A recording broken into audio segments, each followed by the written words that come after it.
चलिए दोस्तों, आज हम लोग जानेंगे डीजी के बारे में कुछ।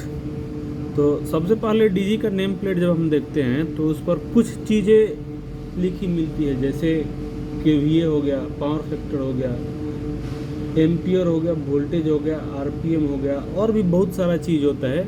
आज हम बेसिकली किसी डीजी का करंट निकालने के बारे में बताएंगे। जैसे हम एक नेम प्लेट लिए हैं, जो हमारे पास 500 केवीए का एक डीजी है जिसका पावर फैक्टर 0.8 है, वोल्टेज 415 है और आरपीएम 1500 है। तो इसमें हमारी जो 500 केवीए की डीजी है, इस पर हम कितने एम्पियर तक का लोड दे सकते हैं। सबसे पहले जानेंगे एम्पियर निकालने का सूत्र क्या होता है। एम्पियर निकालने का सूत्र होता है पावर बटा वोल्टेज। करंट निकालने का सूत्र होता है पावर बटा वोल्टेज। पावर आपका दो प्रकार का होता है, रियल पावर और अपेरेंट पावर। रियल पावर क्या होता है?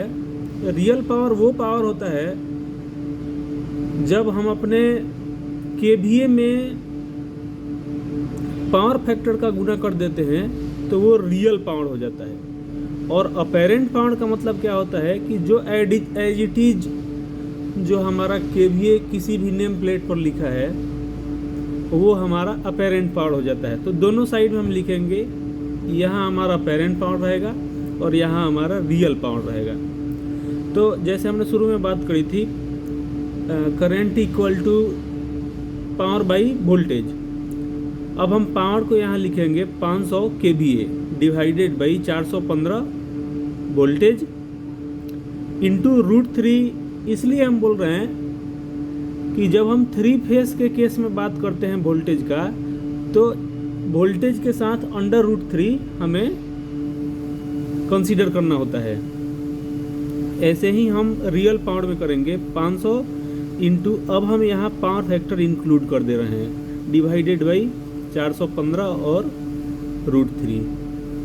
फिर यहाँ आ जाएंगे 500 और 415 √3 718 वोल्ट हो जाएगा।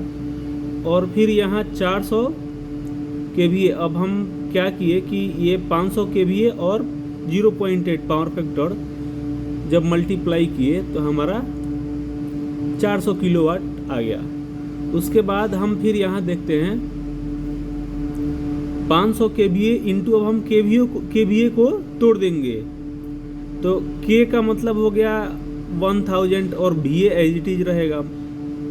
यहाँ भी हम किलोवाट, ये वाट में कर देते हैं। अब यहाँ पे हम के का वैल्यू रख देते हैं, यहाँ पे के मतलब किलो एज इट इज, उसका मतलब 1000 आप लिख दीजिए। जब हम इस अपेरेंट पावर को कैलकुलेट करेंगे तो 695 एम्पियर आएगा। और इस वाले को रियल पावर को हम जब कैलकुलेट करेंगे तो 557 एम्पियर आएगा। आप अमूमन देखे होंगे कि किसी डीजी के नेम प्लेट पर अपेरेंट पावर के हिसाब से ही वहाँ नेम प्लेट पर आपका एम्पियर शो कर रहा होगा, जबकि हम लोग किसी भी डीजी पर अमूमन 80 से 85% ही लोड देते हैं। उस केस में हमारा 557 एम्पियर का लोड हम दे पाएंगे। अभी कई लोग ये बोलता है कि 80%, 85%, और वहाँ कंसीडर ये करना होता है कि किस पावर फैक्टर पर हमारी डीजी रन कर रही है। तो यहाँ जो हमारा पावर फैक्टर है 0.8 है। अब इसी को कई लोग पावर फैक्टर ना बोल के उसको 80% बोल देते हैं, क्योंकि अगर 557 एम्पियर के ऊपर हम लोड देते हैं तो हमारी डीजी में बहुत नॉइज़ क्रिएट होता है, बहुत आवाज़ करने लगता है।